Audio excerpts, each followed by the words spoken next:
Howdy ho! Welcome back to the Den of Tools with our Wednesday live stream.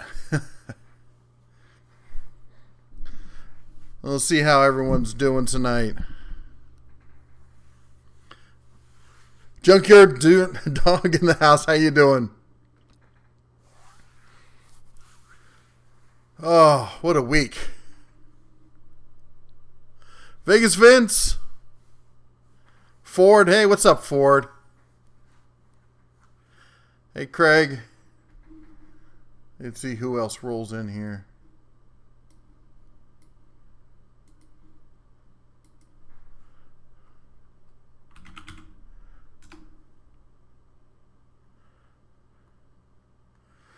I'm recovering from one of the most exhausting road trips that only lasted 2 days and yet seemed to last forever.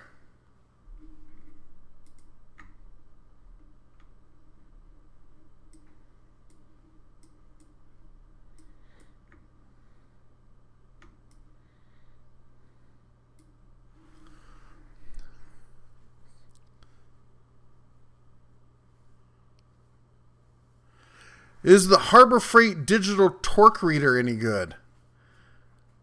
You're talking about the one that goes on the on your regular ratchet to see if it's, it's a cheater torque wrench. And I would say that it's a good budget solution. How about that? It's not something I would use for, machine level work, like if you're a machinist kind of stuff, but for everyday Joe, for, putting in spark plugs and just kind of average kind of work. Yeah, it's just fine. Hey there, we got Roger from Monterey. A lot of people get really worked up about torque wrenches and thinking that they have to be the most precise instrument that they have. And, you get, especially the guys buying the Snap-on ones that are hundreds and hundreds of dollars. And the reality is that, there's a range of exactness that most machines will work within. And they know, if you're dealing with like a car, like you're dealing with lug nuts and stuff, the reality is that even the best torque wrench in the world, that lug's going to be completely different the second the car rolls away. You're not going to have precision. You're not in a machine shop when it happens. You're probably doing it, on a stand in your garage. So having overly precise tools aren't going to get you anywhere, because there's this whole series there's a term for it, and I can't remember it right now. But if you have all these imperfections going into it, you're not going to end up, if one tool is incredibly precise, it may help you somewhat, but you don't know whether it's helping, to the left side of that margin or to the right side of that margin. That's the problem. So I get these people who are like, well, you have to have the most precise tool you can, but the reality is you need to take into account what it is exactly you're doing. And I got my chat window all screwed up. Oh, no, it's right. I thought it was all messed up. Went to Home Depot, got a ton of plywood for a roof. Oh, you put it on a new roof? For a long time, roofers were considered to be one of the most dangerous jobs in America. Might still be. I hate doing roof work. Had you tools.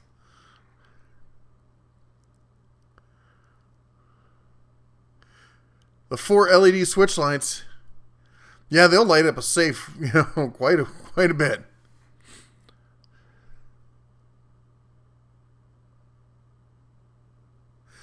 So, are all oil-free compressors garbage? No, they're not.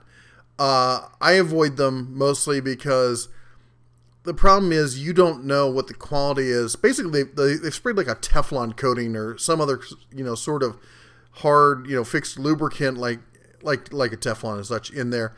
And there are companies out there that do oilless compressors well, but they cost a lot of money. I mean, I'm talking 4 or 5 times as much as an inexpensive oiled compressor.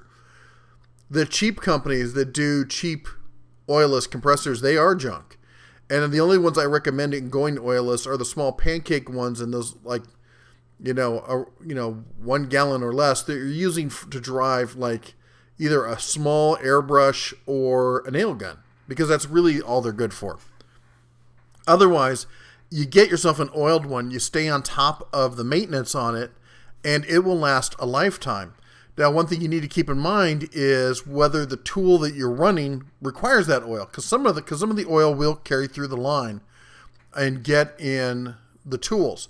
So you either need to have a dryer, or you need to have a line. Basically, what you should have is a splitter, so you can choose what line you're coming off of. I like to put a 4-way splitter at the end of right at the source of my air compressor, and I run an oilless line, an oiled line, and 2 other lines I route to other areas in the shop.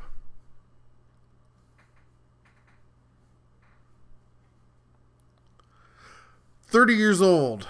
Yeah, depending on where you are, it might be time for a new roof. That's one thing I don't miss from living in the Midwest. Worrying about whether my shingles are going to freeze and stuff like that. Yard Hero. I love that name. That's awesome.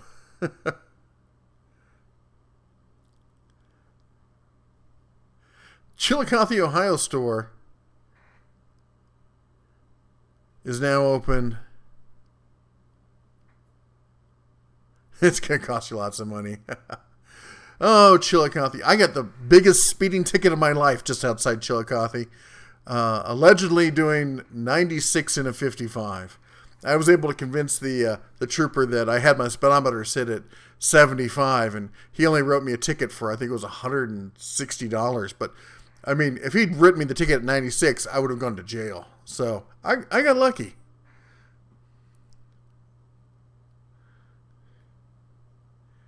In the wet east. Boy, it's raining here in Vegas today. It was raining cats and dogs.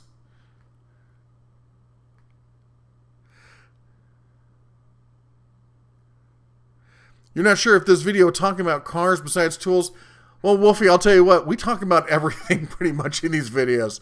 This is the Q&A. You can ask the bear anything you want to know, and I'll give you my Ursine opinion on it.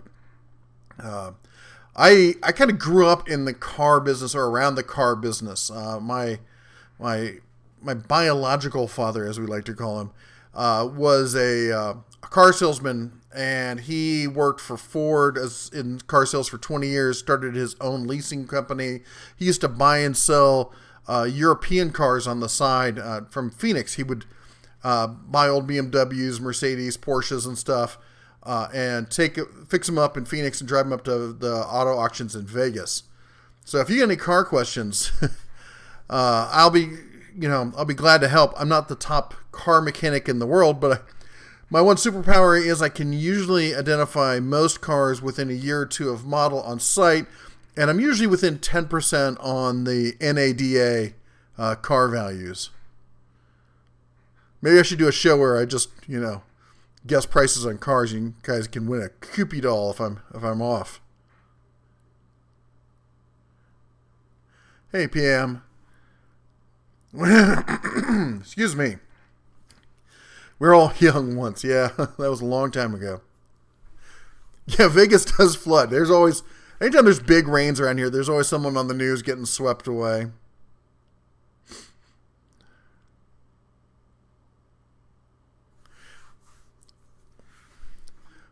Electrical engineers. Jack Pine's looking for any EEs. You got a project you need?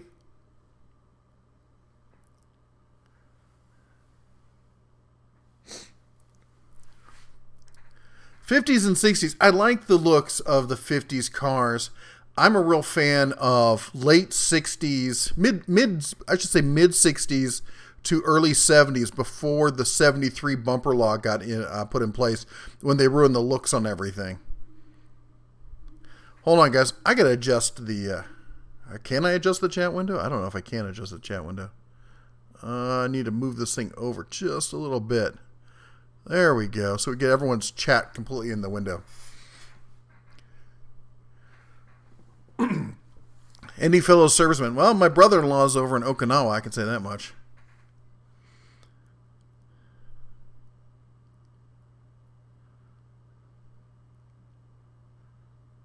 Project is the toolbox. It's made of wood with no screws. Oh, that sounds like a cool project. You gonna do a video on that?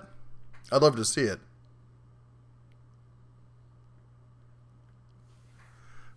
Don't tell me you're gonna try and work at Harbor Freight. If so, hook the bear up with some discounts.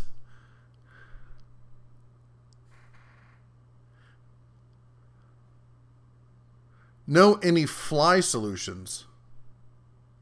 Like to get rid of flies? Oh, good grief. Fly tape? Those little salt shotguns. Get a dog. My Labrador eats flies. She loves them.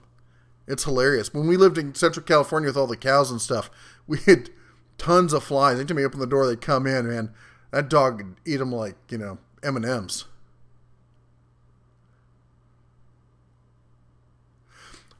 What do you think about having Walmart do your oil changes? Well, I'd moved at one point, and I was desperate, and I had Walmart do my oil change. They called me up telling me my car's dead.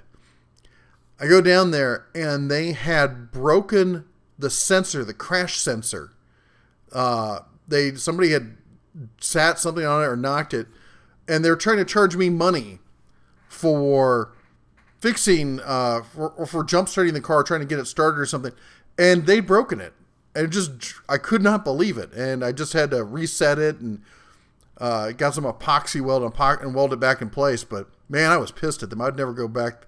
But it's all dependent on the people there. That's the thing. Walmart's if the ones that do that kind of work, it's all dependent on who's in the store.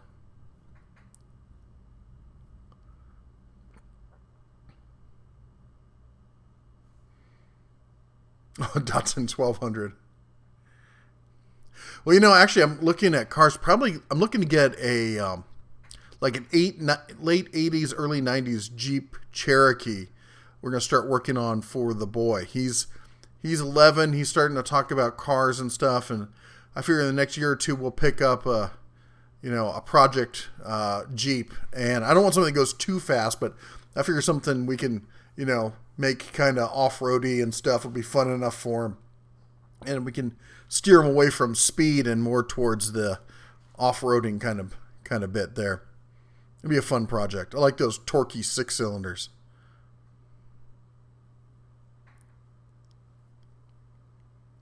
Slide piece hammer and bearing puller any good? I've not worked with it. If anybody can chime in on that, go ahead. Craig had a question about the Harbor Freight 5-piece slide hammer and bearing puller.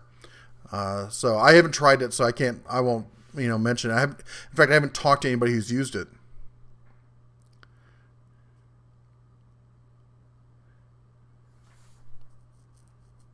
That's what you could use for the Ford's complaint about the carpenter bees. Maybe one of those zapper tennis rackets that Harbor Freight sells.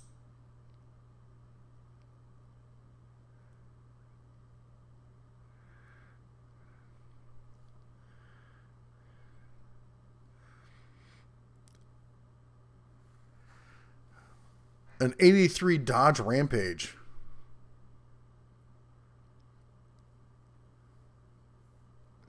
Yeah, those XJs, they're if you can find the right ones, they're starting to get a little pricey because there's so many people working on them. But yeah, they can be pretty cheap and easy to get parts for, and you can do a lot of stuff with them, and then you don't feel bad like you're chopping up an older CJ or something. Oh yeah, we'll be putting a Harbor Freight winch on it. Don't worry about that.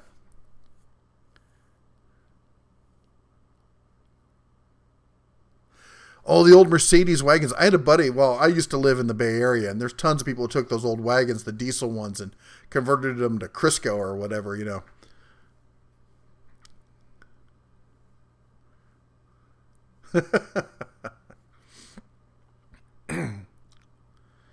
98 Cherokee Classic. Nice.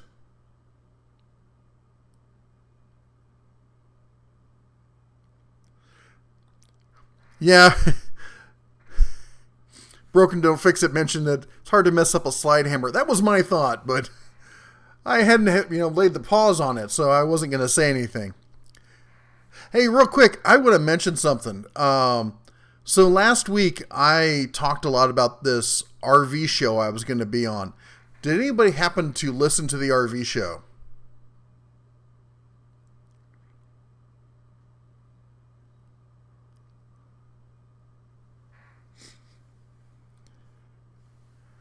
Average Tool Talk stopping by. I'm sorry, Average Tool Talk and Reviews. I forgot you changed your name. Well, anyway, if any of you did happen to catch the show, something kind of squirrely happened there. I was approached by Camp Panda as somebody that they'd spotted as doing better than the average bear and said, hey, would you care to speak up and tell other people about how your success went and how you were successful? And I said, sure, I'd be happy to. And the CEO of the company actually called me and again said, hey, this is going to be, and he said, he used the word interview. And I said I'm fine with that. And the interview part is important here. And you'll hear why in a minute. And he said, okay. And after talking to him, he said, okay, I want to hook you up with the producer of the show. So I actually talked to the guy who does the radio show. And he said, yeah, I want to interview you for the show. I want you to talk about, what your experiences are and blah, blah, blah, blah. Basically, and I've done interviews before because of, I'm also a best-selling author and I've been a speaker at Maker Faire and I've been a speaker at different, panels in the video game industry and stuff. So I've been interviewed before and I know how it goes. And I said, sure, why not? And then we get to the show and instead of introducing me as somebody he's going to interview or talk to, they do this kind of cheesy thing where he acts like I'm just a random caller into the show. And I got to say, I had a real problem with that. I spoke with the CEO of Camp Panda afterwards, and I wanted to I didn't tell him exactly why I was calling, but I wanted to get a feel from him about what he thought about the show. And in the end, it came out that he wasn't happy with it either. He didn't think that was the way it was going to go. And there was a lot of back and forth with the guys at Camp Panda and myself, and they were apologizing because they sponsor the show and they got me in on it. And I said, frankly, I don't like that. I don't do that kind of cheesy bit kind of thing. I'm not here to be, to play some role in a farce. And I said, it's unethical. And honestly, it's just stupid because no one's going to believe that, and especially if you listen to the show, they make it sound like I'm a random caller and I've already got all these answers right at the tip of my tongue. And then the guy after me, the other quote unquote random caller is somebody from Camp Panda. I ended up talking to Nick, who was the second caller. And he was like, yeah, in fact, if you heard Nick on the show, he sounds a little put off at the beginning. Like he's, like, I'm not sure what's going on. You knew I was calling. And, hey there, Jack. Yeah, it did sound kind of lame, didn't it? And it's beyond cheesy. It's like one of those old PR stunts that you'd see somebody pull back like in the 80s or the 70s when everyone was naive about how all this stuff goes. Everyone knows that, if the show's sponsored by somebody, the first person they have on is probably going to be somebody that company handpicked or something. And they would have lost nothing by saying, hey, and here's so-and-so, he's a Camp Panda, he's an owner. He lists through Camp Panda and we reached out to him because he's a success story. They would have lost nothing from that rather than making it sound like I'm some random Joe who called in. Camp Panda really apologized and apparently kind of laid into the guy who ran the show. He's done other shows for him. He's never done that kind of thing before. The only thing we can surmise is he's trying to make it look like his show's got all these callers because he had all these other alleged callers on the line. And then we, of course, quote unquote, ran long, even though he told me exactly how long it was going to run. And then, oh, I'm sorry, we're not going to be able to get to those callers. So I don't know what their shtick is or what, but I'm not going to be doing that show again.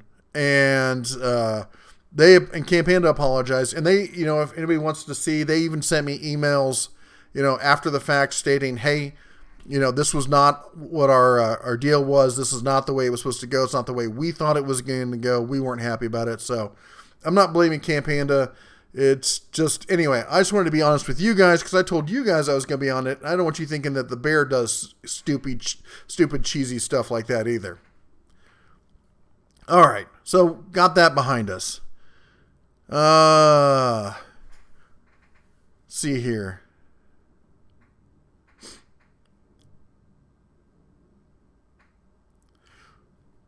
What's my opinion on the HF versus Hangall? I guess I'm out of touch on that one. What's that about?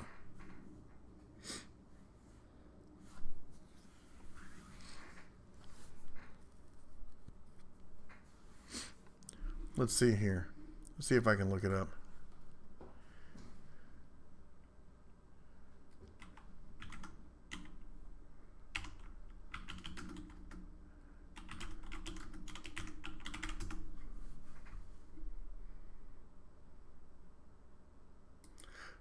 Oh, you're talking about the V hanger thingy. I'm thinking that's another lawsuit or something. I'm like, who's Hangall? Oh, that thing. Well, it was on sale recently for 99 cents.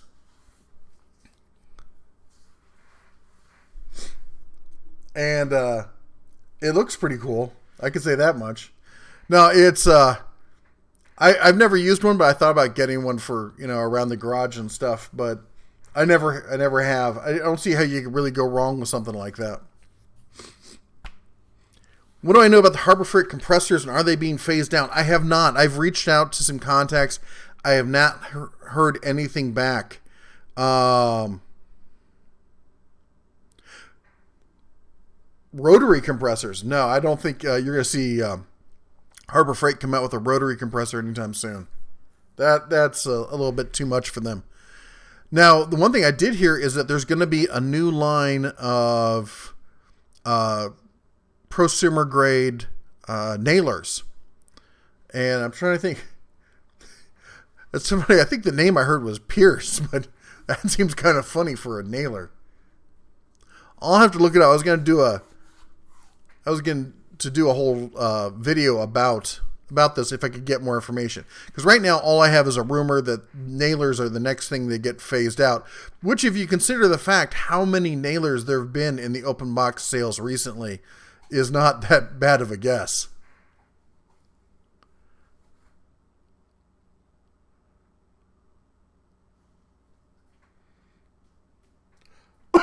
Excuse me. Oldsmobile definitely used to be aimed at the older crowd. That's what my grandfather drove. But I mean, think about it. It's a GM. Is there any difference between an Oldsmobile and a Buick and a Chevy? It's just trim level. I always wondered, even as a young cub, I wondered how GM managed to have all those brands. Chevy, Pontiac, Oldsmobile, Buick, Cadillac, GMC. I mean, how do they have so many labels and they're all the same car? And of course, we all see how that finally ended up. But it all just astounded me when I hear people talking about, well, Buick's better than Oldsmobile, or I'd never buy a Buick, but I'd buy a Chevy. I'm like, they're made on the same line, out of the same parts. If you get it in the new store. Well, I want to hear about it. Trevor, let us know if you get hired over there. I'm glad to hear that Chillicothe's finally getting a store.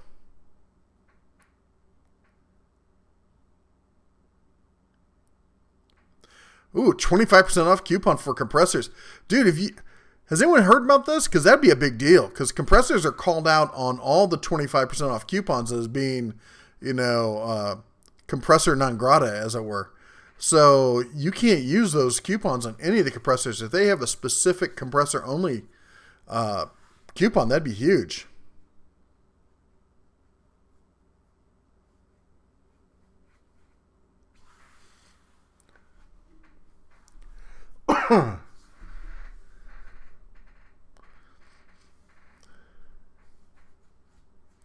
Like comparing Ford and Lincoln. And Mercury. Don't forget Mercury.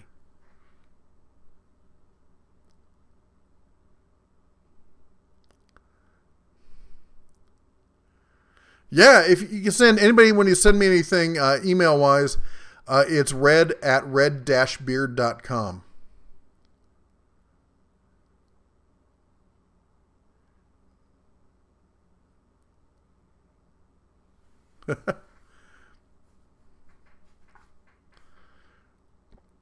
Well, considering that I was born in '69, that would be about the time I started paying attention to cars.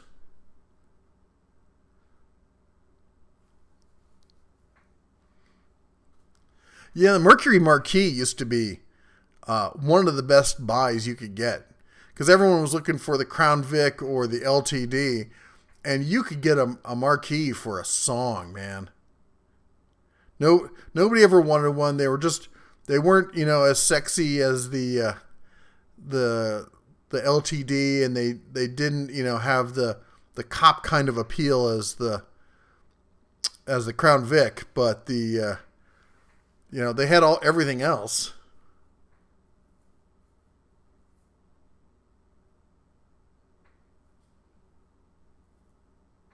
Ever try drawing? Who, me? Draw? No.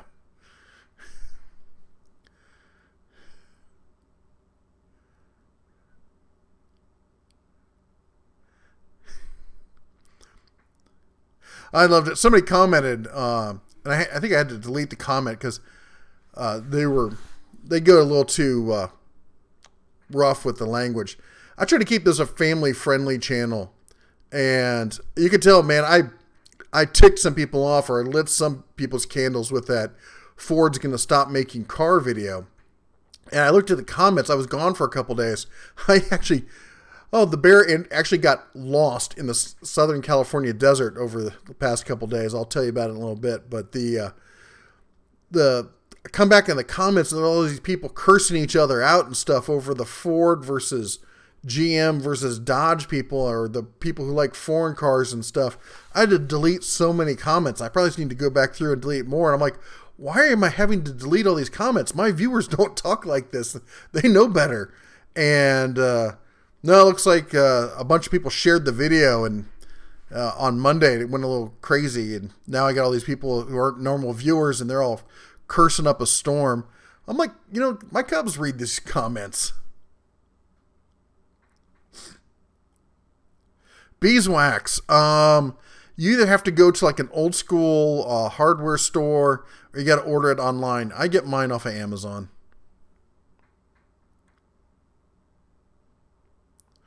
Yeah, the Capri, up until they did that thing with that little shoebox convertible one. Oh, that was a joke. All right, here, I'll type my email in just a second.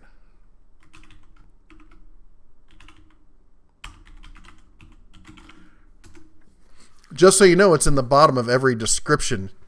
Also, if you go to the description for the details or whatever it says for any video, all my contact information is down there, buried somewhere in there. What am I 3D printing anything? No, actually, in fact, I'm selling the 3D printer that I have. I don't really care for it. So it's taken apart in two pieces right now. So I'm not going to be 3D printing anything for a while until I sell that and find something else that I like. My problem with 3D printing is this. I've got so many projects and so many things going on that I don't have time to futz and screw around with 3D printers like I used to. And as such, I need something that's more, appliance based and less, gizmo gadgeteer based. So I may be off 3D printers for a while, because I also don't want to spend $3 grand on a what do you call it? 3D Maker Pro or whatever it is. The Oldsmobile Aurora. You love the styling on that? Oh. You want to see a pretty car? Here you go. I'll show you a pretty car. Anyone going to guess what I'm going to show them?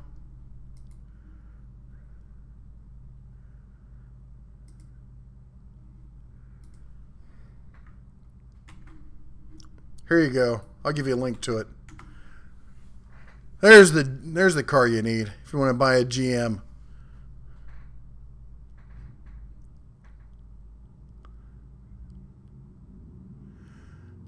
All right, broken. See you later.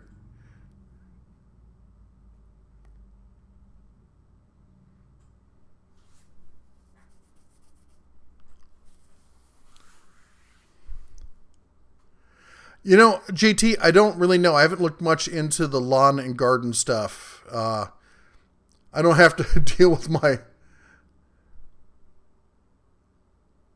Your comment got deleted, Ford. Really? I don't remember deleting your comment.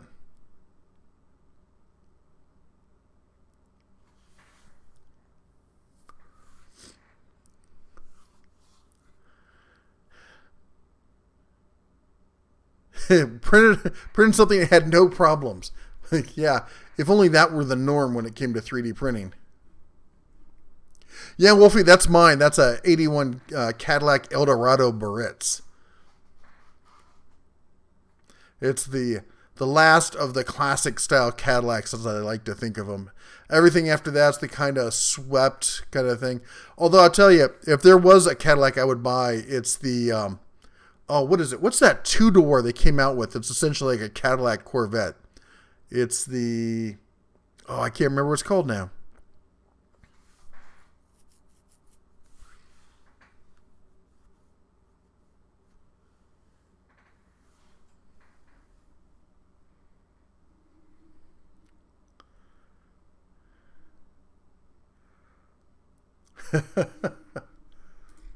What was it? I gotta check this out here.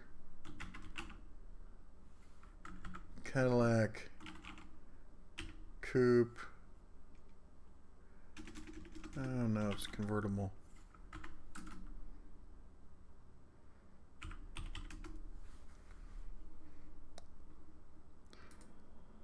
The XLR. That's it. Yep, the XLR.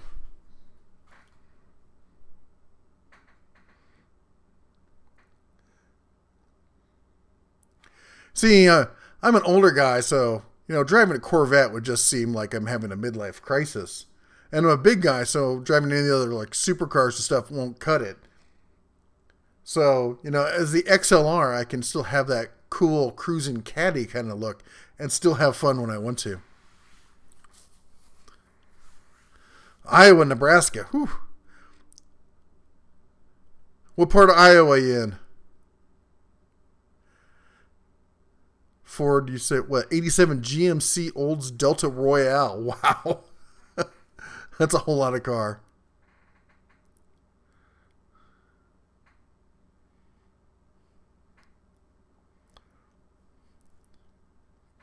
Boy, last summer, I told the Cubs all about me growing up in, Tornado Alley, outside of Omaha and stuff, and in Nebraska, or in Iowa, and we were driving through western Nebraska and hit a big old thunderstorm. My daughter was freaking out. Are we in Tornado Alley? Are we in Tornado Alley? I'm like, oh no, nowhere near that. Ooh. Oh yeah, the old Bonneville with the supercharger. Those were great cars. Turbo Mazda powered Fiesta or Festiva.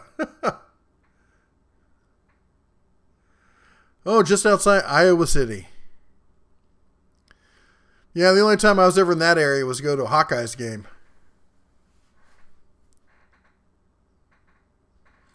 Ooh, the Mercury Monarch.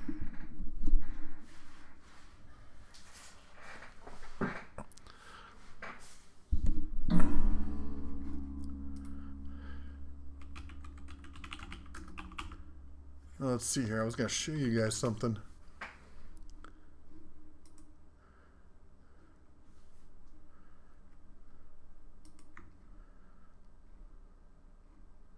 Hold on here.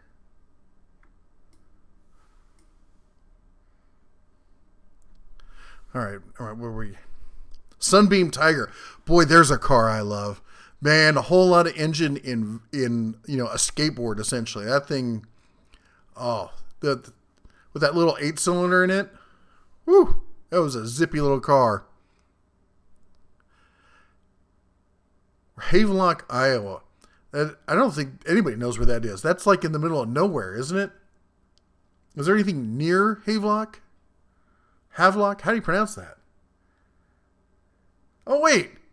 That's near Emmitsburg, right?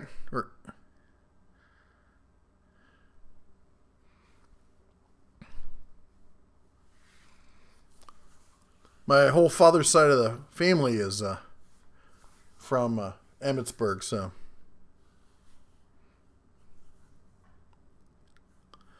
Yeah, that's exactly it, Trevor. It was the equivalent of the MG with I think was it a Ford V8 in it? I don't remember where they got the engine for it.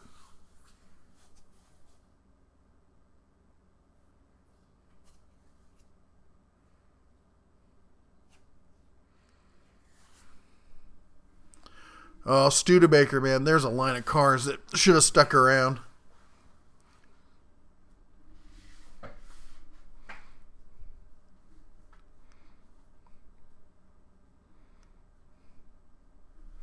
Yeah, that was my first thought, Trevor. When I heard about him, was it made me think of the Cobra. You know, there was just more engine than a car that size really needs.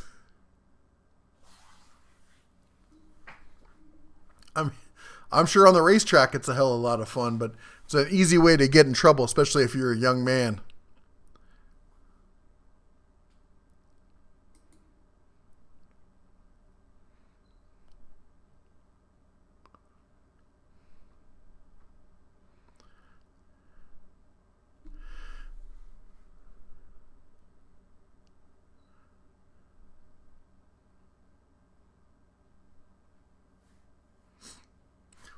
You know what? There's some newer cars that I like. I'll be honest. I'm a big fan of hybrid and electric cars. I love the Teslas. I would love to have one. So it's it it's I like driving electric. I like the instant torque from it. I like the quiet sound. You know, a lot of people love the roar of the engine and stuff. Maybe I'm getting too old and, you know, and I'm, don't need that kind of sound anymore. But I mean, I love the sound. Don't get me wrong. I've been in some old muscle cars and stuff, and I've had my share of cars. I've had like 60 cars. All right, to be honest, in my lifetime, because I used to buy them, and I'd buy cool cars that were kind of down on their luck, and I'd drive them to death, and then just buy another car rather than having car payments. I've had probably half a dozen Audis, a couple Volvos. I've had Saabs. I've had a Ford Comet, Mercury Comet. What's the biggest car I ever had? Probably a Chevy Caprice Classic 2-door, 73. That was a big old piece of metal.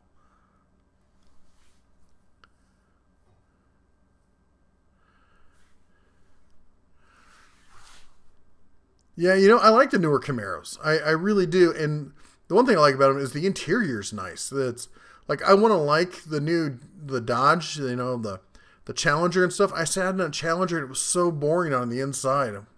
I almost bought one, but I couldn't make myself do it. I had a buddy whose dad had a Dodge Stealth RT Turbo, and I got to drive it once. And that thing was insane. Just absolutely insane. Ever owned a big old 220 volt compressor? I have not.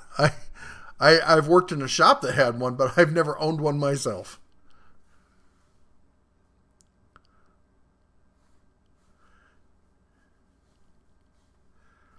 2002 Infiniti G20. I don't know if I consider that a dream car. That seems fairly accessible.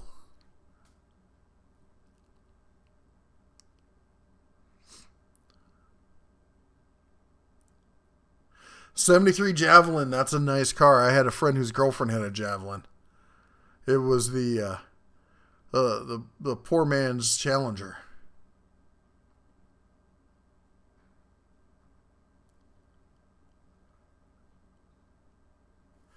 I'll tell you what, man.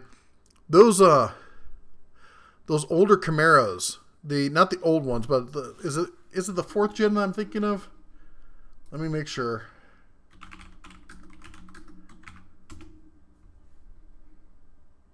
No, 3rd gen.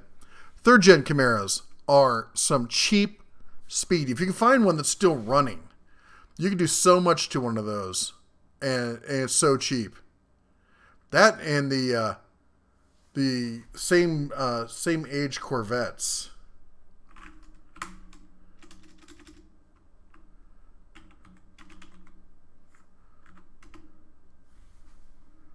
Yeah, the C4 Corvettes. Oh, that's, if you want to get into something fast, inexpensively, you can pick up one of those for next to nothing, put some work into it, and have a real speed demon on your hands.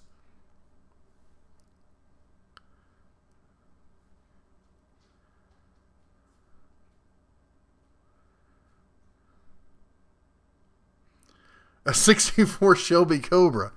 Well, let me know how that works out for you. That's, I went past the spot where James Dean died. Oh, no, wait, that was a Porsche, not a Cobra. But it always makes me think about the same, they were about the same era and stuff. And I don't think I'd ever want to cut loose in one of those things. They scare me too much. The AMC AMX, man, there is an underrated car if there ever was one.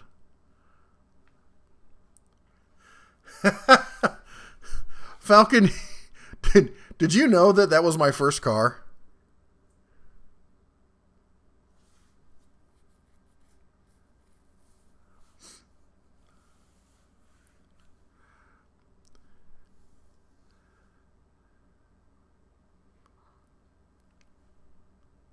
$150 for a DeLorean? Oh my gosh.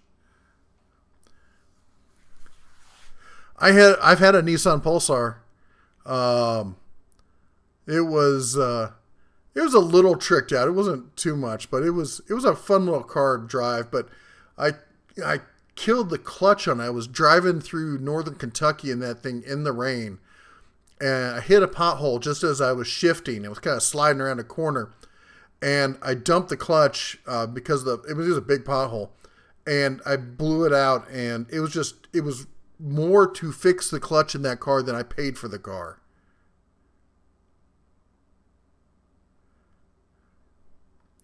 Have you ever tried O'Keeffe's Working Hands Cream? No, but I probably should, man. I get so dry and scaly, you have no idea.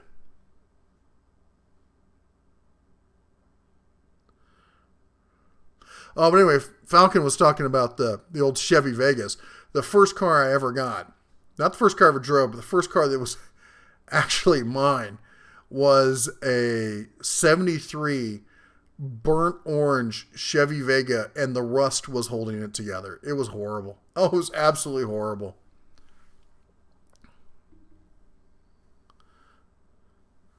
It was the NX. I had the Pulsar NX.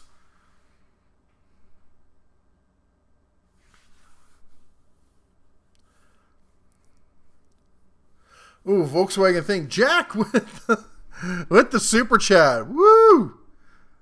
Still have that bell. I didn't get that bell. Where's a bell-like object? I don't have a bell-like object around here. Thanks a lot, Jack, man. I can always count on you, man. Oh, Austin Healy, bug-eyed Sprite. I don't like to think about things that I know I'll never have, man. That's just putting the hurt on me. Those things are just too... They're too much. They're so well known and so wished for, and I love the Healys, man. The old European cars, the 60s, early 70s European cars are amazing.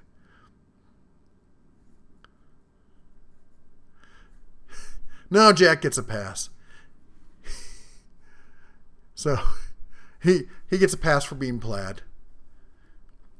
Oh, somebody asked about the thing. There's a guy who's got a channel where he's got a VW van, and he's converted it to all electric. I can't ever pronounce his channel, Jegahura, something like that. He does a lot of electric stuff, and the Let me adjust the seat and the microphone here. I'm getting a stiff neck. So anyway, he hooked up with some of his friends who do some similar kind of electric modding, and they did a drag race versus an all-electric thing versus an all-electric VW Bug. And I think the Bug won, but it was pretty cool to see the setup they had in that VW thing. It was pretty amazing. Only Spaceball 1 can go plaid. No, Spaceball 1 couldn't go plaid, was it? Oh no, they did go plaid. That was it. I had to remember my Mel Brooks. The BMW, I said it, and the Messerschmitt. No, you'll never catch my butt in one of those cars. Oh, you know what? Hey, speaking about Spaceballs and the Space Winnebago. So I got to tell you guys this quick little story. So DaBEAR got lost. You're going to love this. In Southern California, I had a meeting down near LA, down near Riverside. And it was going to be late in the day, and I figured, you know what? I'm going to take the RV down, and I'll drive down there, and then I'll find some place to boondock rather than getting a hotel room, because all the hotel rooms were stupid expensive that night because I had to do it last minute. And so I drive down there, and I'm leaving the meeting, which is running late, and there's a wreck on the highway going back the way I was going back to Vegas. And on top of it, it was rush hour, so it was crazy. So I decided to go kind of the long way through Palm Springs. And I ended up going through Palm Springs and up near, Joshua Tree. And I thought, well, you know what? I'll spend the night in Joshua Tree. And I pull into Joshua Tree, and the place is packed on a Monday night.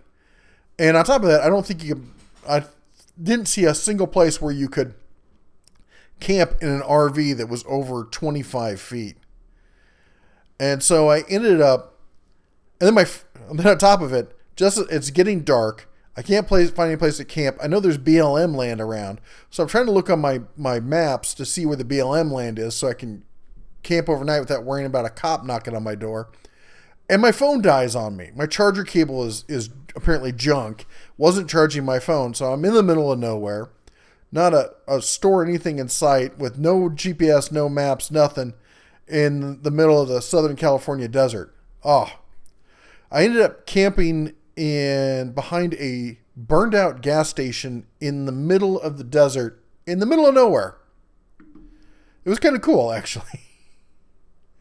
And let me see. I think I got a video of the next morning as I'm pulling out. You can see where I was. Let me see if I can run this here for you.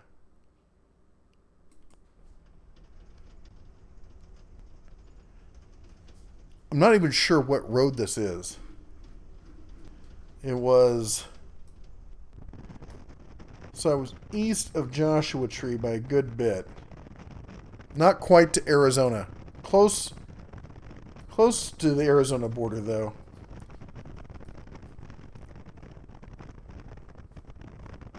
I think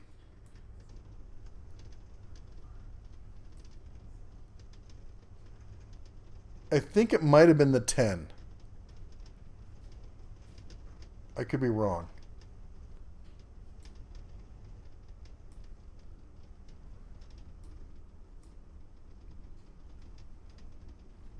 Yeah. So that was my morning drive.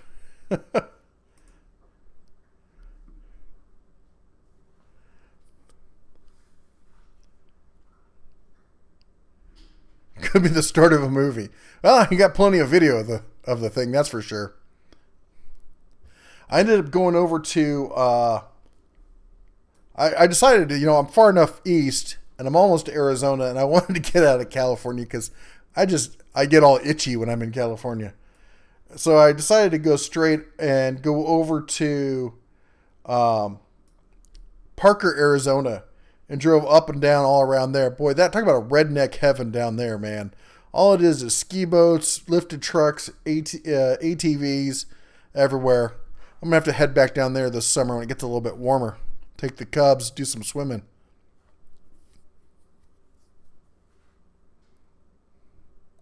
East of Joshua Tree.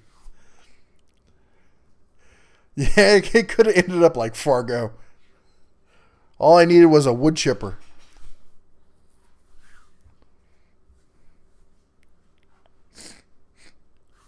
Always wanted to live in South Dakota, one of the dream states of. That's the thing, just so I can own a pet fox and live in one place.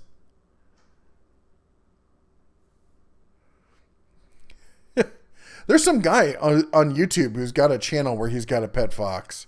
My kids constantly keep asking for one. I'm like, no, I think our Labrador would eat it. Don't get me wrong, I love South Dakota. The Black Hills are one of the most beautiful places I have ever been in my life. And I absolutely love them. And we talk about going back there with the family. The kids loved the Black Hills. It was amazing.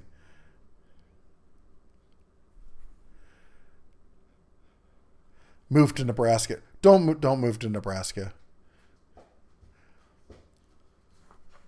It's either flat and boring, or it's sandhills, beautiful and boring. But don't do Nebraska. There's nothing to stop the wind. Comes sweeping down the plain, like they say. No, I will never live in one of those places until they get rid of that whole winter thing. I've done my time. I'm not a polar bear. I've lost my thick skin. I am not. I got friends who are like, when are you moving back? I'm like, never going to move back there.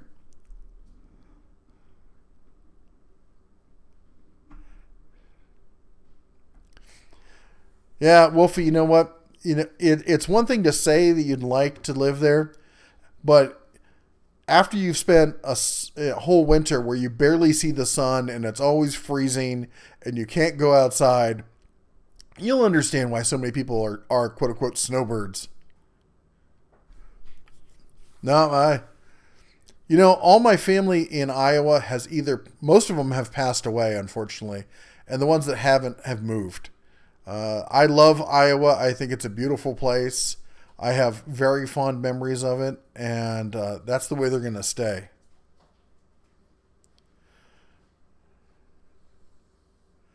Yeah, actually, I commented. Sean asked if I mentioned about the new Daytona Jacks. I actually think I posted about a picture of them. But yeah, they're coming out in different colors and stuff. And ask my brother Blue. Yeah, he'll tell you all about the snow. No, I spent 17 years living in the Bay Area, man. And if it wasn't for the people who live there, it would be amazing. It's always like 70 degrees. It's almost always sunny, unless it's foggy. But in Vegas, I love Vegas. I love the desert, it's an adjusted lifestyle. You just learn not to go out during the middle of the day in the summer, so you don't cook. Either get a pool or have a friend with a pool. And being able to go out at night, in the middle of the night, and have it be like 75, 80 degrees. You're walking around in shorts and stuff. It's amazing. It's an amazing feeling. No, Sean, I didn't mention the Jacks in this chat, but I think I posted them to the community channel on the Facebook page. I meant to post them somewhere. Somebody sent me a picture of them, damn it. I'm sure I posted them. I'm still reeling from getting lost in no man's land out there in the middle of the desert. Felt like it should be a Hunter S. Thompson novel come to life. One man alone in an RV. It could have gone bad. It could have gone way bad, as Jack said.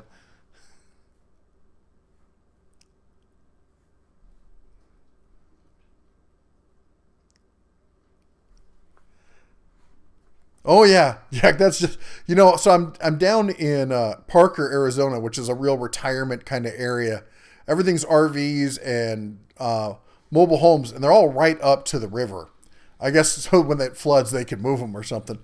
But I'm so frustrated. At one point, I had driven down the California side along the Colorado River for about an hour, get to Parker Dam, only to see a sign that says no RVs. Have to drive an hour back and around the other side. And I was so frustrated that I decided to get off my diet. I stopped at IHOP, and I was by far the youngest person in there. Some lady, like, there was like 4 or 5, older, had to be in their, early 70s ladies sitting there.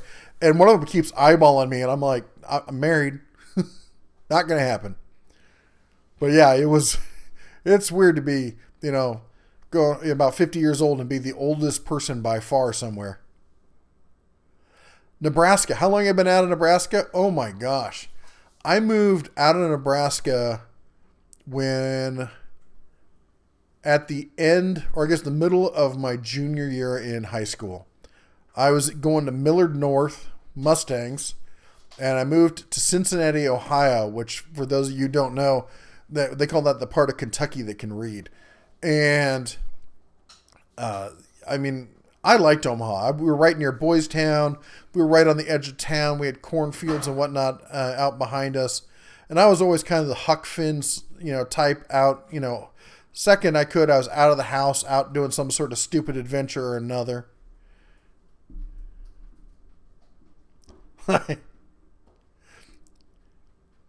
Cougar, they're sitting there, these women are sitting there talking about like the miniskirts that they used to own, and one of them like talking about how short her miniskirts were, and I'm sitting there going, I'm trying to eat my pancakes. Come on, let me eat my pancakes.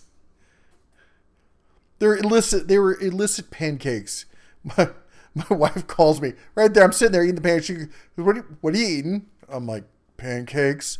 Oh, you should have heard her. She was so pissed at me.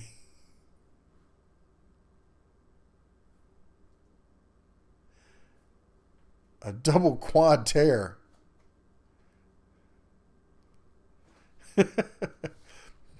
Ouch, that sounds painful. Mini skirt at the ankle. Oh, Martha, you're showing a bit of ankle there. That's so risky. I don't know. They were nice enough and all, but it was just a funny situation.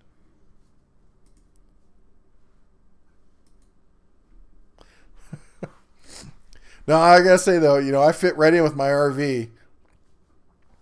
It's kind of fun, I feel like a snail. You're moving around, you're driving real slow, and anytime you're tired, you can just curl up inside.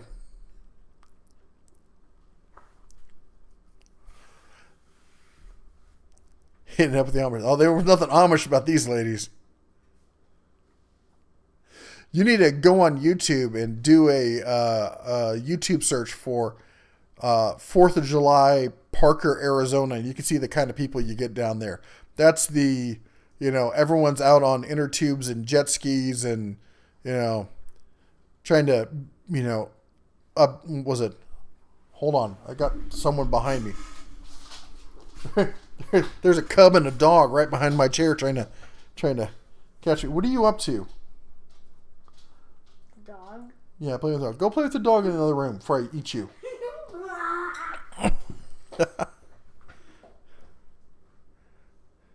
Apache Junction. Oh, yeah, I know Apache Junction. So, I was talking about my biological father. My whole father's side of the family, and their cousins, it's a huge family. The cousins have their own Facebook page, and there's got to be several hundred members. And it's like every single one of them up and decided to move to Arizona. I think there were eight brothers and sisters on my grandfather's side. And they all moved to, I think it was Arizona or Southern Nevada. So it's like everyone around here with the same last name as me. And I'm sitting there going, am I related to you? My oldest son, he's got kind of a crush on a girl at school, and he goes, but she's got the same last name as us. Do you think we're related? I said, might be. He's like, oh, dang.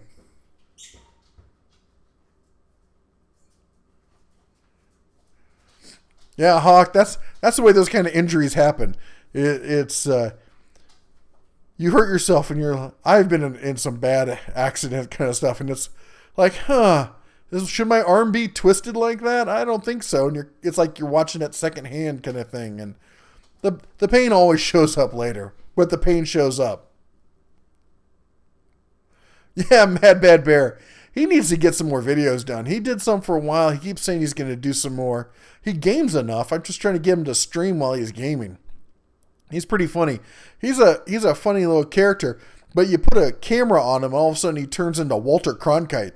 A lot of people do that, rather than being the casual, just being themselves. All of a sudden it's like, and now we're going to shoot this guy with the MPG gun, and it's hilarious watching him try to be all professional like.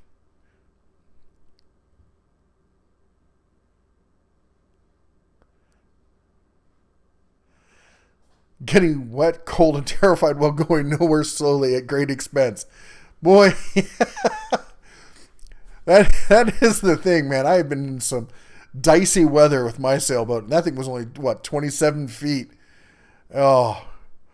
Nice thing about a monohull, though, man. If it gets bad enough, you just batten everything down, put out the sea drogue, and, get out the whiskey. Start praying.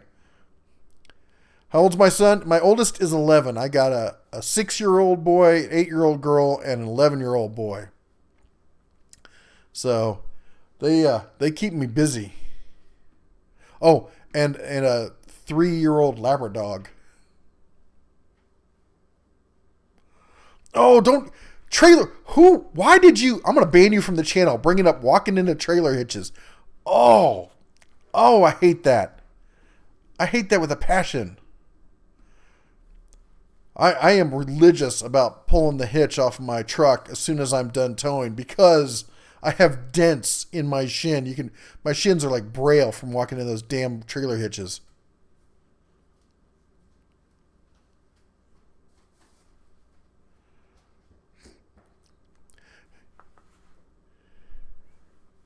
Oh, tornado sirens. Now that is one thing I do miss.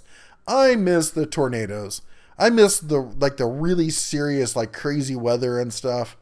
The day I moved from Omaha, there were 7 tornadoes within 5 miles of our house. We used to sit on the front porch, and anytime there was tornadoes, we'd get we'd make up the lemonade, and we'd sit on the porch, my mother and I, because we were crazy like that, and we'd sit there and wait for the tornadoes and see how long we could take it till we had to run down into the basement. Oh, yeah, that crazy Midwest mindset. And it's funny because I was living in California, in, Quake City in San Francisco. And people would ask me, well, oh my gosh, how could you live like that with those tornadoes? I'm like, you have earthquakes that show up whenever. With the tornado, I could always tell that a tornado was coming. You could smell it. You could see it. You could feel it in the air, man. You can feel, if you've been in Iowa long enough, you don't need sirens. You can feel that there's a tornado coming. You just, know it. And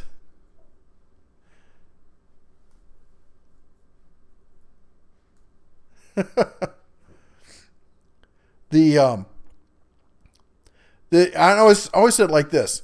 Hurricanes are for natural disasters. They're the most refined and well-mannered of natural disasters. They're like, I'm going to be around, say, 3 days, say Tuesday in the afternoon. Does that work for you? And they may change their mind, but if they do, they're going to call a day ahead and say, I've decided to go north instead. If that's okay, sorry for the bother. I just wanted to give you 24 hours notice. That's a hurricane.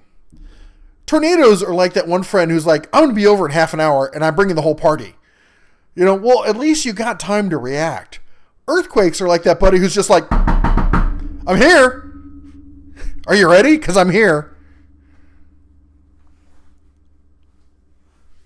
So, and to hear people who live with earthquakes all the time tell me they're scared of tornadoes is just ridiculous. I mean, tornado is like the finger of God coming down and just going, I'm going to get rid of this one path for a mile long. Just rub it. Yep. Okay. There. That's gone. Earthquakes are like God grabbing the entire earth and shaking it. They're weird, man. I've been through, I think the worst was a 5.0.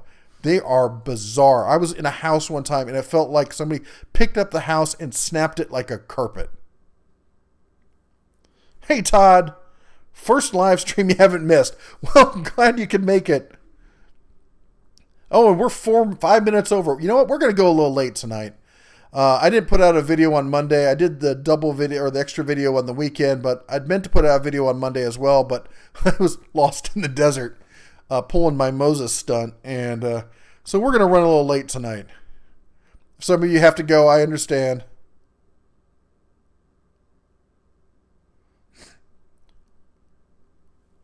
A New Year direct hit from Irma. Oh, that was a big one. Walked into so many trailer hitches. Can we get off the trailer hitches? My knees are twitching just thinking about it. Todd Osterhout, did I pronounce that right? With the super chat and doing it in style with the odd amount. That'll make the wife happy. I know I'm going to get a comment from her. $1.99. Is it like, on sale this week for only $1.99? She's going to love that. How do I keep focused on my work? Well, this is my work. I'm a best-selling author. I do the YouTube channel.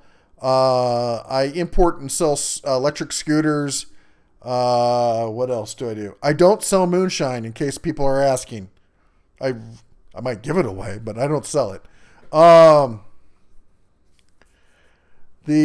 Trevor, your band hammer is going to come for you one day when you're sleeping. You won't see it. It'll come. But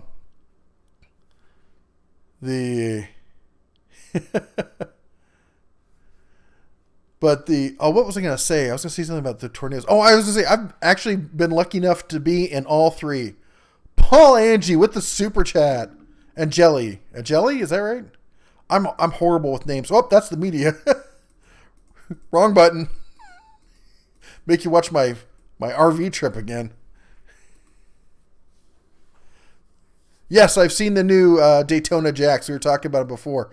That they're 3, 4, and 5 ton, and they're in different colors.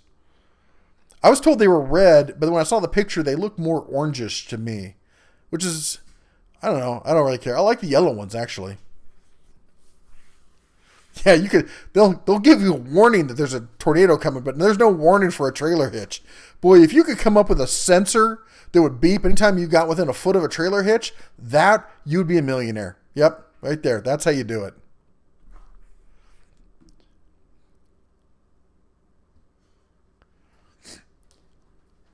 Why am I much smarter than the average bear? I don't know. I think everyone's smart in their own way, but I like to try.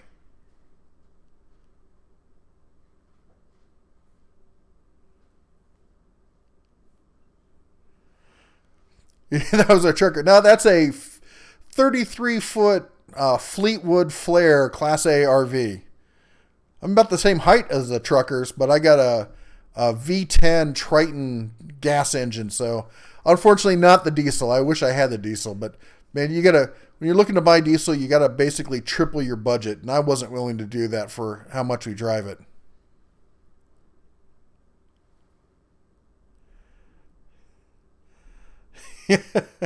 Something like the Bass-O-Matic, when you get closer and the bass comes to life and starts singing at you, just something like that for the trailer hitch. But no, I was gonna say I've been countless tornadoes, probably a couple dozen earthquakes and 2 hurricanes. So I've got my trifecta.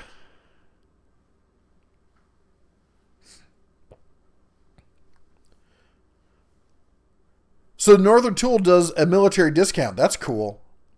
I mean, and good on the tool, the jack there. That's a good deal on that. But I think it's cool to know that I hadn't heard that Northern Tool does the military discount. I want to pass that along to some people. MPG on flat, even road, at a steady 65 miles an hour, I can eke out about 10 miles per gallon.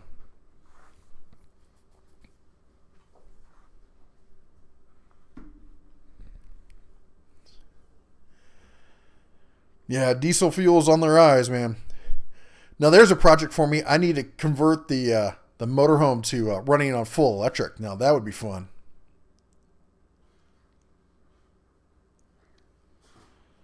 '76 Olds Cutlass. Oh man, that's a big boat of a car. With 3 on the tree. I haven't seen 3 on the tree till my buddy. Oh my gosh. I had a friend from high school who his family had just like the worst luck with cars. Every car they got, they totaled it.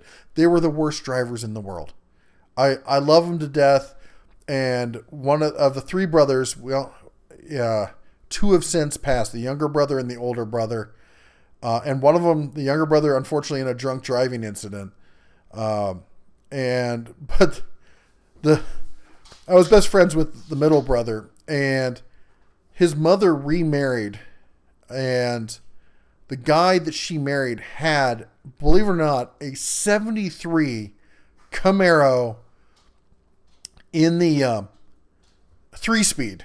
And it wasn't on the tree. I think it was on the floor, but a 3-speed Camaro. Why was I think it was on the tree? Maybe I was confusing my buddy's old Fairlane. I'm having to dig back through some memories now. Fuzzy ones at that. And man, I think he had it about a month before he wrapped it around a telephone pole. Hit it like a baseball bat on an on-ramp, one of those cloverleaf kind of on-ramps, and he was gunning it. Back end came around on him, and he whacked, not a telephone pole, but one of those big old light poles you see on the interstate. And it hit right behind him in the back seat, man, and it caved it out. If it hit a foot forward, he'd be a dead man. Yeah, man, if I could get Elon to sponsor the channel, man, we'll take out all those panels underneath and just weigh the thing down in, what are they? 10, was it 108, 65, 86? I can never remember the number for them. Those lithium batteries. Oh, that'd be so nice. You want to see a cool big rig? Look up Thor semi trucks. They have an all electric semi. I know that Elon's moving that way. Well, Thor, yeah, like the God of Lightning, they already have a prototype up and running. That thing is sweet.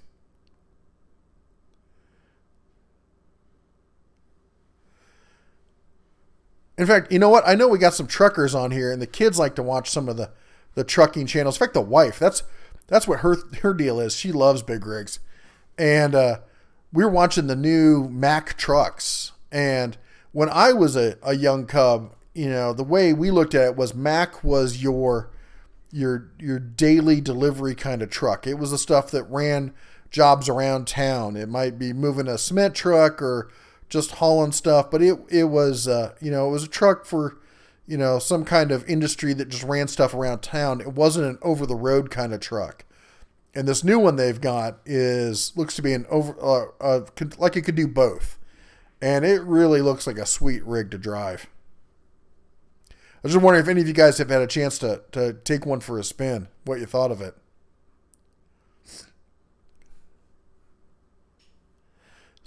Jack had a 74 Olds Cutlass, camel corduroy seats.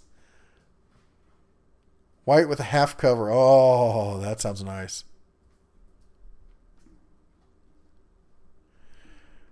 Dropped in a old big block. Oh.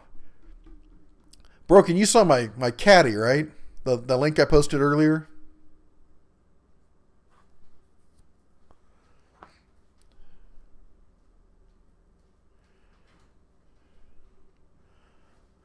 Mike, you're owner operator, Mack Trash and Dump.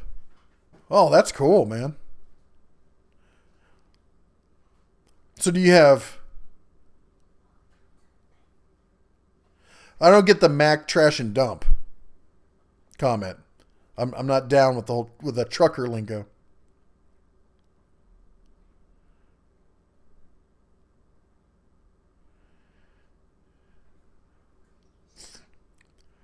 Yeah, electric's going to be the way to go. You pay up front for it, but you get the savings in the long run, and you get away from all those extra emissions charges that they're coming up with. And the sad thing is, the days of the truck driver, man, they're numbered. As soon as they can legalize fully automated trucks, that's it. You know, it's going to be electric, self-driving trucks, four lengths long if they can. You know, you already got the 3, and they had them. I know they have them in Arizona. The the automated semis. They've got them on a test program.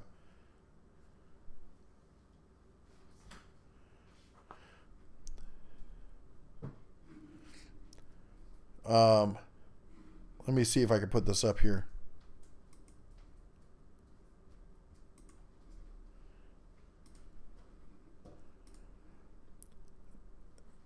Oh, come on here.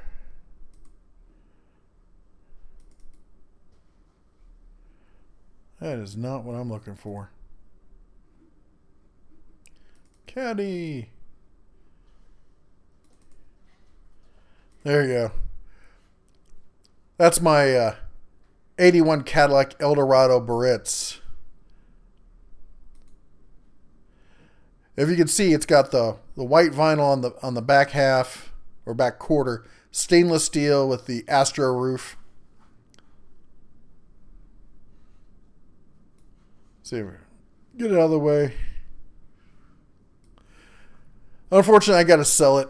I don't want to, but we don't have room for it where we're staying right now. I got to already pay for storage for the RV, so with that we got a trailer, we got the RV, we got this thing, and we got the pickup truck, and we still have the Hyundai hybrid. So too many vehicles. Never thought I'd say that.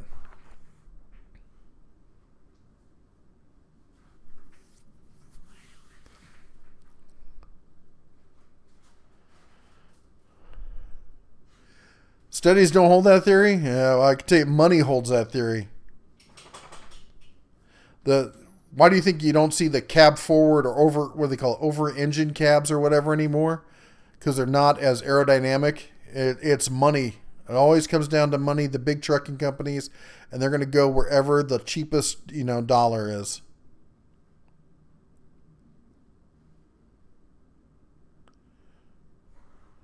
The jack was $249. Hold on, let me back up here. Where'd they go? Here we go.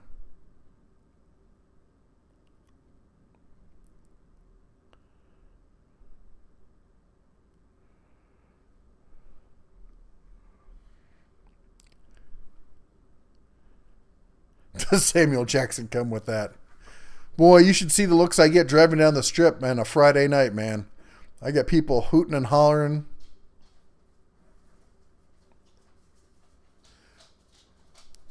Yeah, any computer can get hacked. The question is, though, who's going to want to? People aren't going to be hacking cars. And it's just not something that is going to be beneficial for people trying to do it. And it's not going to be easy enough. They'll have to make it so hard. But self-driving it comes down to safety, man. How many people get killed every year? And they're going to push for it eventually. Night, Todd, you have a good one?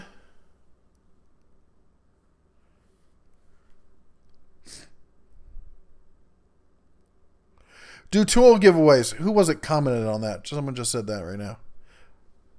Douglas. So, Doug, that's kind of the way we're working on it right now. Basically, anything anyone sends me for review, they send it for review, if it's not something that I'm going to be using in the shop continuously, rather than doing also the contest, because I hate doing the contests. The contests are a whole lot of work, and I end up getting people who are just here to get free stuff and whatnot. I thought we named the monkey Jack. I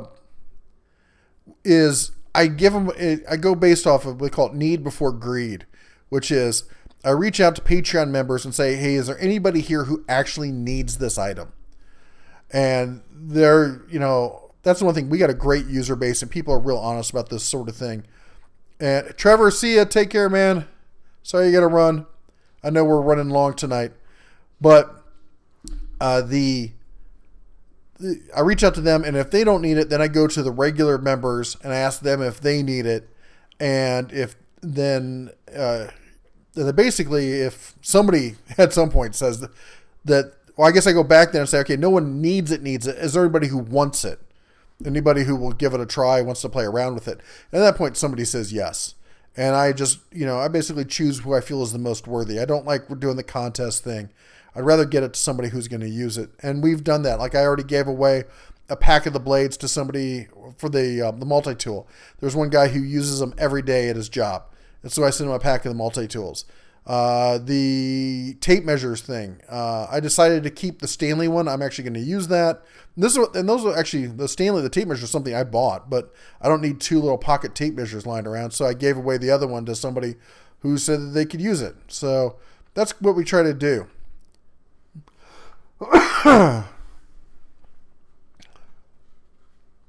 Yeah, we will be lucky if they let us drive. I mean, at some point, they got to let you drive when you get at a smaller level, but they're going to have mandated auto driving on major streets and on highways. There's just no way to get around it when it comes to the amount of people who die every year. If nothing else, the insurance companies will push for it.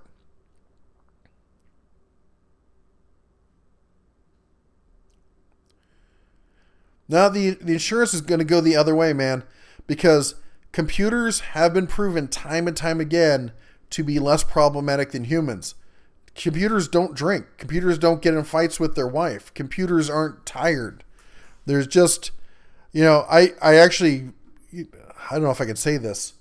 Let's say I worked with a company that worked with a big company that is really good at technology and knows about self-driving cars a lot. And you might be able to go to a search engine to find out more about them. And as such, I've been privy to a lot of the tech that's behind the self-driving cars. It's kind of that way when you work in a town called Mountain View. And so if you know where that leads. And the point is that I've seen a lot of the numbers and stuff that go into the self-driving car programs. And there's just no way we're not going to go towards self-driving cars.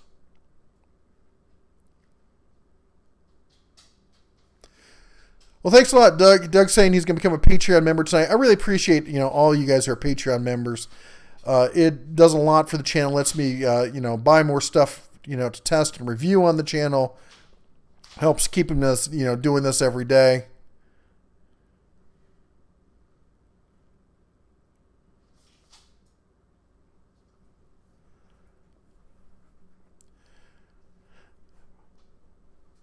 Sorry, I was just reading Lee's comment. If it gets really good, what will be left for the insurance? Well, there's always going to be something for insurance. They'll always find margins. Things will always break. Even, the best computers in the world, there'll be, mistakes that happen. But the question is, will they be less than humans? And invariably, it is less than humans. And I hate to say it because I love to drive. But, think about it like this. If you could buy a self-driving module and plug it in any vehicle, because I was at a bar one time having drinks. The guy next to me said, "Oh, I'd never own a self-driving car. Real men would never have that." I'm like, then you've never had to really commute. I used to commute 2 hours each way to work. I would have paid large amounts of money. I actually looked at buying and did the math to figure out if I could afford a one of the Teslas back then. And it came close. I almost bought one, but I just decided the money just wasn't worth it.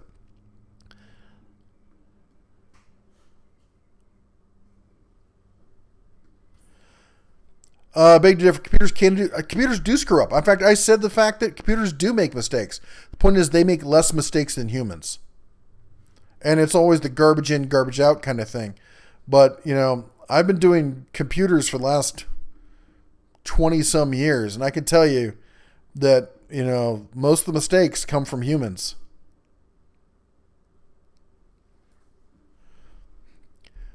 But anyway,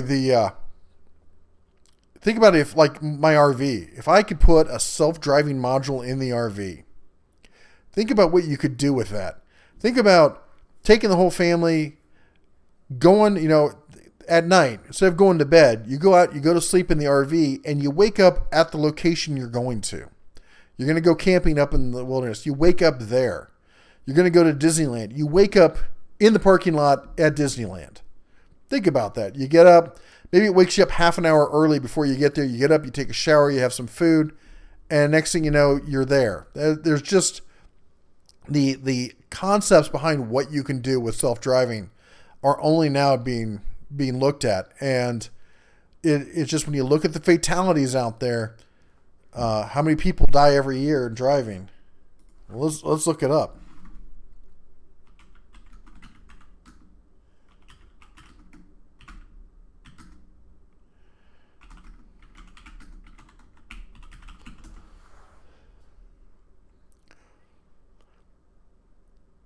$1.3 million people die in road crashes each year. I'm guessing this is not just in the U.S. In the U.S.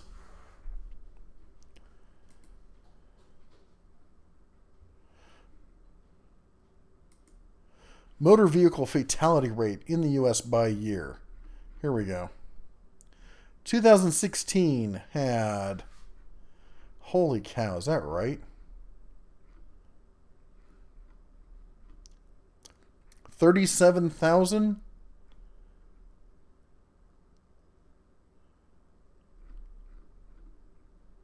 And that's down quite a bit from previous years. It's been as high, looks like the high 40s. We got into the 50s back in the late 70s.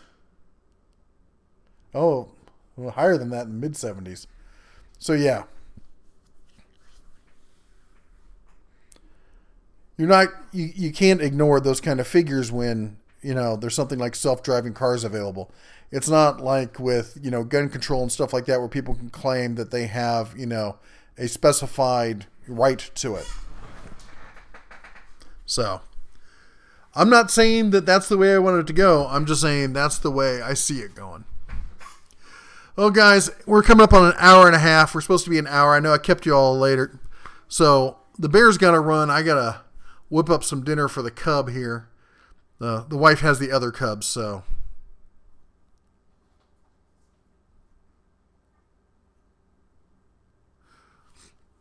Well, Broken, think about this. They talk about, how many people died. They don't talk about how many people were injured. How many millions of dollars and stuff that insurance companies had to pay out. They don't talk about, the people whose lives were, I've seen, my wife just this past weekend saw 3 accidents. And in 2 of them, people were badly hurt. It's just something that it's great to drive, but if we can cut those in half, they're going to do it, especially when you have the insurance money behind it. So, all right, guys, you take care. And as always, what do we say? Shine on.